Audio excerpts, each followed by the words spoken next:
I'm Juliana Smith. I'm reporting for World Bites at the Battle of Ideas Festival in the Royal College of Art. There are over 70 debates this weekend and over 60 World Bites volunteers helping to film and taking part in these debates. We aim to give you a flavour of what it's been like. What are you most interested in seeing at the Battle of Ideas?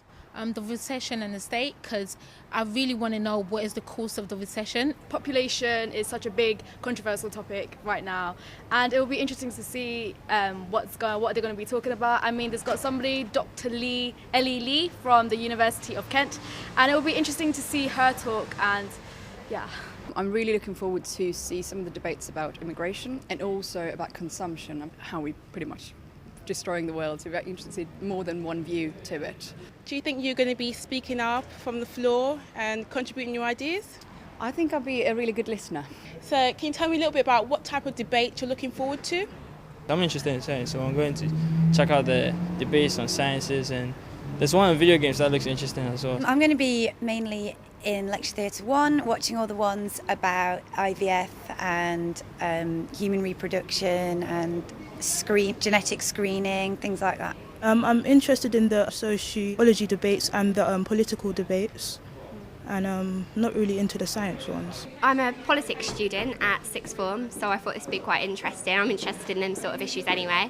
I'm quite looking forward to should teachers be role models? I think it's an interesting topic, especially with what's been going on in the news recently about the teacher in Scotland who had her knickers round her ankles and stuff, and whether or not she should lose her job. So I think it's quite an interesting issue at the moment. I hear you went to the debate about the staff room and whether or not it's lost its magic this morning. Yes, no, I went along to that debate because I'm a prospective science teacher, so I was keen to hear what other teachers were saying about being a teacher still. The consensus was that teaching hasn't lost its magic, so I was pleased with that. And I think meeting other teachers and gaining ideas and sort of benefiting from other people who've been teachers for many years is excellent. So I'm very pleased to be here. I think it's a great event, and I look forward to coming next year. I've just been to from Macpherson to BNP. You had on the one hand Nick Griffin, an out-and-out racist, talking the talk of identity and diversity. And on the other hand, we had Jack Straw and Chris Huhn and Saida Wasi spending the hour denouncing Griffin for being racist and fascist and immoral. And then agreeing, actually, that he had a point about immigration. There were too many immigrants coming in, and holding an auction to see who could, have the lowest figure for the number of immigrants that allow into this country.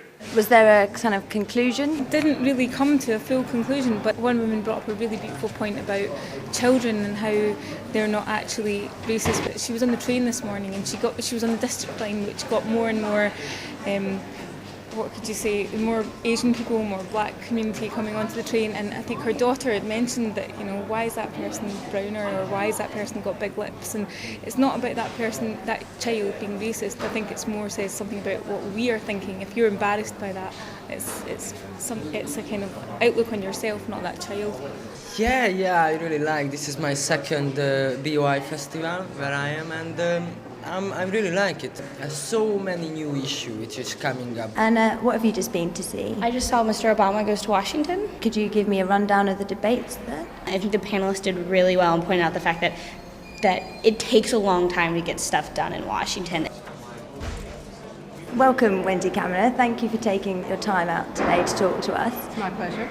You were on the panel for Rethinking Freedom in a Liberal Age. What did you have to say on the debate?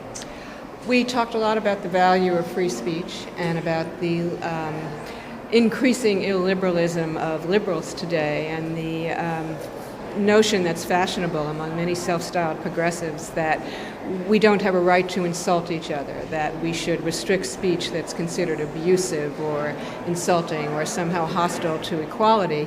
I am a traditional civil libertarian, also a liberal. I think it's very important for us to fight for equality of opportunity in employment and education.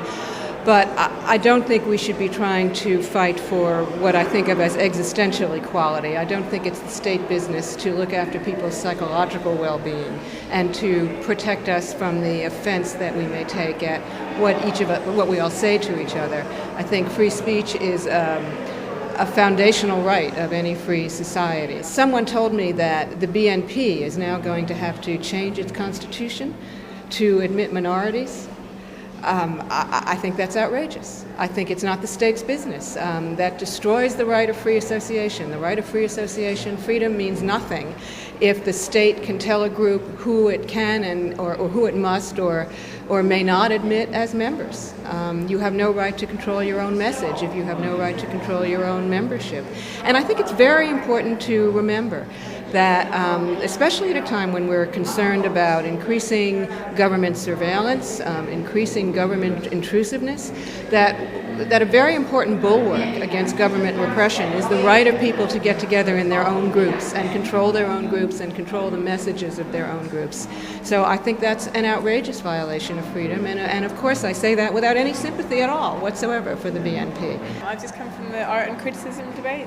I guess a fundamental tension in the debate was about how we can talk about art.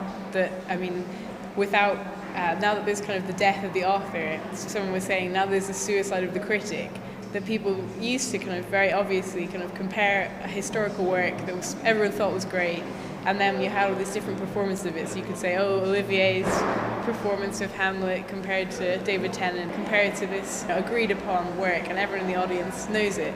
But now we've lost that language to talk about what's inside the work, the formal construction, like, you know, iambic pentameter. You know, you have to know all these kind of formal elements. And what's left is kind of just social analysis. And a lot of sociologists on the panel, which I found really surprising, were saying, actually, no, we don't want any kind of social critique in art. I mean, this is a great work. We should be able to look inside it and say what's great about it, rather than just saying this is something that people, you know, the establishment value. So, yeah. Hi. Where have you both just been to? I went to a debate about bullying and how, like, you define bullying and what should be done about it. Were there differing definitions of bullying? Well, we just sort of classified it as good behaviour and bad behaviour, and then if bullying sort of comes under bad behaviour, it's not a topic on its own.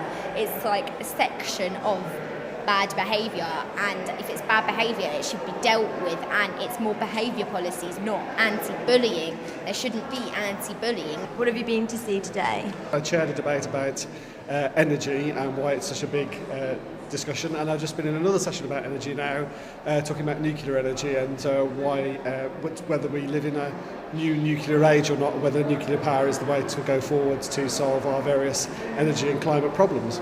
I hear you've been at I Don't Need No Sex Education. Yes. And did that introduce any ideas to you that you'd not thought about before?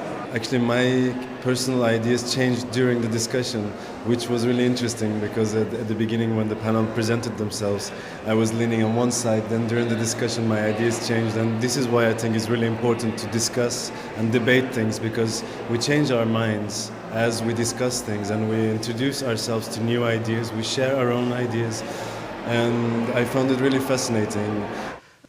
The world we know will be in a far worse condition than it is now.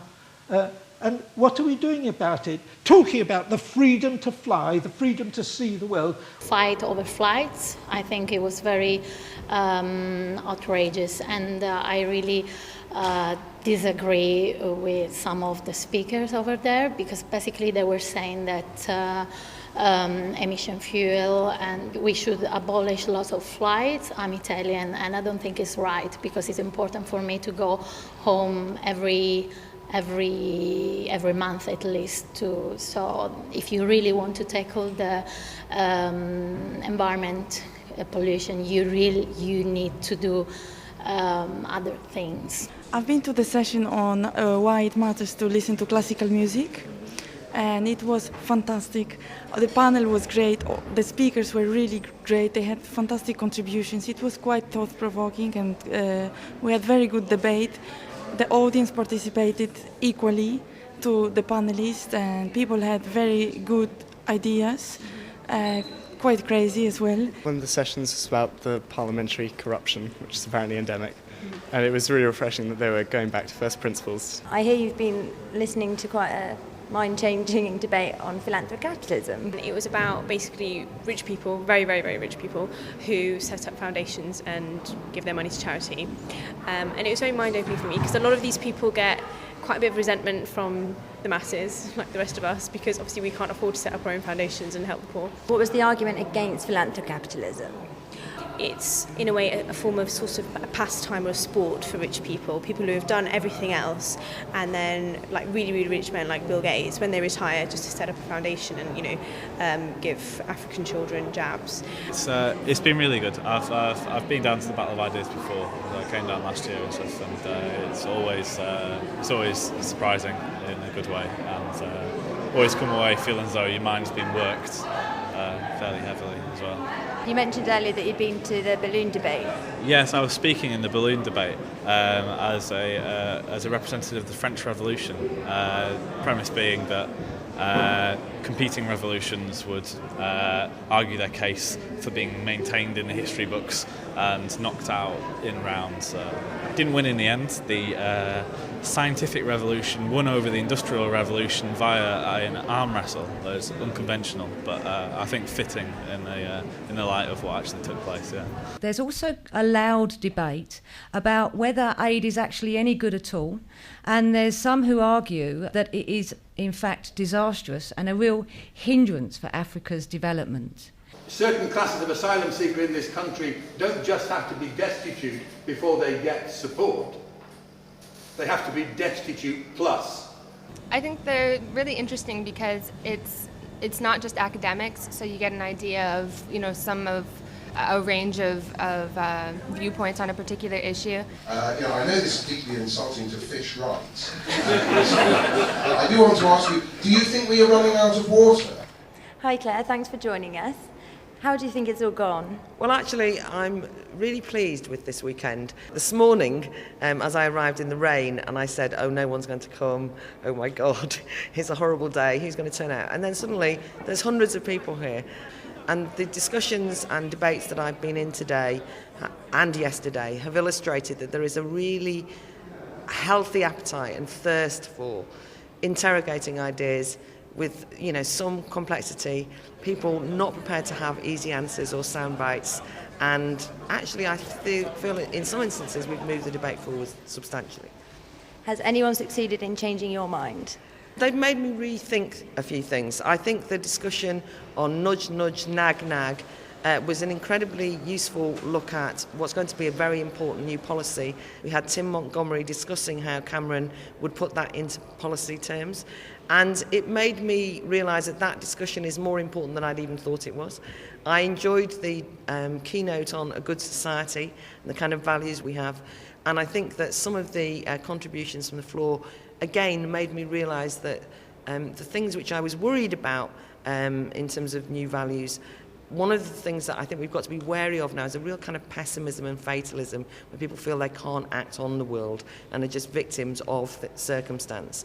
And so I have left that with a kind of new commitment to ensuring that we conquer and tackle fatalism in society. So yes, I haven't sat there and thought, oh, I've heard it all before, not even remotely. Some excellent speakers and some very good contributions from attendees who have really kind of brought the debates alive. What really happens is when you go out to the audience, everything changes, and the people on the panel really up their game, and that's when you really get some life and sparks, I think.